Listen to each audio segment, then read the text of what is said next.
பேசி யார் இதுக்கெல்லாம் கை போட்டு யாரெல்லாம் பண்ணி வச்சாங்களோ அவங்களால அந்த பஞ்சாயத்து பண்ணி ஓய முடியல அந்த புருஷன் முன்னாடி. வேதம் அதை ஆதரிக்கல. கர்த்தர் அதை தெளிவா சொல்லியிருக்கு புதிய ஏற்பாடு. நீ இச்சையில தான் அந்த கல்யாணத்தை பண்ற.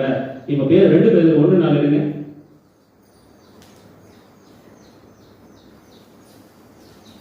2 பேர் 1:4 இப்படியாக சொல்லுகிறது, இச்சையினால் உலகத்தில் உண்டான கேட்டுக்கு தப்பி திவ்ய சுபாவத்துக்கு பங்குள்ளவர்களாகும் பொருட்டு மகா மேன்மையும் அருமையுமான வாக்குத்தத்தங்களும் அவைகளினாலே நமக்கு அளிக்கப்பட்டிருக்கிறது. இந்த வசனத்தை ரிவர்ஸ் வாசிச்சு பாருங்க. என்னன்னு நம்ம கொடுத்திருக்கிற கர்த்தர் அருமையான வாக்குத்தத்தம், மகா மேன்மை, திவ்ய சுபாவத்துக்கு பங்கு. இதெல்லாம் எவனுக்கு கிடைக்கும்? யாருக்கு இதெல்லாம் கிடைக்கும்? அப்படி தப்பிக்கிறவனுக்கு தானே கிடைக்கும். இச்சையினால் உலகத்துக்கு உண்டான கேடுக்கு தப்பி. அப்ப இந்த உலகத்துல வரக்கூடிய எல்லா கேட்டுக்கும் நீ தப்பிச்சீன்னா இந்த திவ்ய சுபாவம் உனக்கு கண்டிப்பா கர்த்தர் கொடுப்பார். மகா மேன்மை இருக்கு, அருமையான வாக்குத்தத்தங்கள் இருக்கு. இது எல்லாமே நமக்கு அளிக்கப்பட்டிருக்குது. இந்த இச்சை இதோட உங்களை சும்மா விடாது. யாக்கோபு 1:15 எடுங்க. பின்பு இச்சையானது கர்ப்பம் தரித்து பாவத்தை பிறப்பிக்கும், பாவம் பூரணமாகும் போது மரணத்தை பிறப்பிக்கும். கடைசியா அது எங்க கொண்டு போய் விடுதுன்னா மரணத்தை விடுது. மரணம்னா சரீர மரணத்தை மாத்திரமா நம்ம எல்லாரும் நினைச்சிருக்கோம், செத்து போயிடுவோம் அப்படின்னு. அப்படியெல்லாம் உங்களை அவசியமாக கர்த்தர் கொள்ள மாட்டார். உங்களை கொண்டு அவர் நிறைவேற்ற வேண்டிய எத்தனையோ காரியங்கள் இருக்கு. அதை முடிகிற வரைக்கும் உங்களை தூக்க மாட்டார்.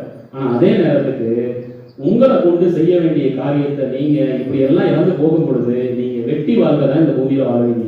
நல்லா சம்பாதிப்பீங்க, சாப்பிடுவீங்க, தூங்குவீங்க, ஆசைப்பட்ட இடத்தெல்லாம் வாங்குவீங்க. இதுக்கு மேல உங்களால ஒன்றும் செய்ய முடியாது. உங்களால கர்த்தருக்கு பைசா பிரயோஜனம் கிடையாது.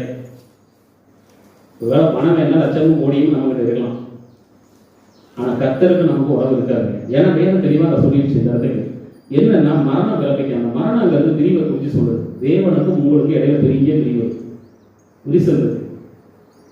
என்னதான் நம்ம சந்தோஷமா இருக்கிற மாதிரி நம்மளை காமிச்சுக்கிட்டாலும் கண்டிப்பா நமக்குள்ள சமாதானமும் சந்தோஷமும் கர்த்தரது நம்மகிட்ட இல்லை. காரணம் அது ஒரு இச்சை. அப்ப இச்சையினால் உலகத்துக்கு உண்டான கேட்டுக்கு நீ தப்பிக்க மறந்துட்ட, விழுந்துட்ட, எல்லாம் போச்சு. இதே காரியங்கள் வரும்பொழுது தாவீது மனதில் முன்னார் அவரு செஞ்சது மகாபாவம் தான். ஆனா அவருடைய மனதில் இருந்தது உண்மையா இருந்தது. பேதர் இச்சையினாலே உலக கேட்டுக்குனாலே அவங்க எதுவும் செய்யல. ஆனா பயந்து போய் கர்த்தரை மறுதளிச்சார். ஆனா அதுக்காக அவர் மனதாசம் அடிச்சுக்கிட்டு அழுகுறது ரொம்ப பெரிய விஷயம். அந்த இதை தேவன் பார்க்கிறார். இப்படி நீங்க மனம் திரும்புறீங்க அப்படின்னாக்கா அதுக்கு உண்டான பலனை கண்டிப்பா நீங்க பெற்றுக்கொள்ளலாம். அப்ப இந்த இடத்துக்கு என்ன சொல்றது? உள்ளத்தில் உண்மை. உள்ளத்துல என்ன உண்மை? நீ எப்படி இருக்கியோ அப்படியே கற்றுக்கலாம்.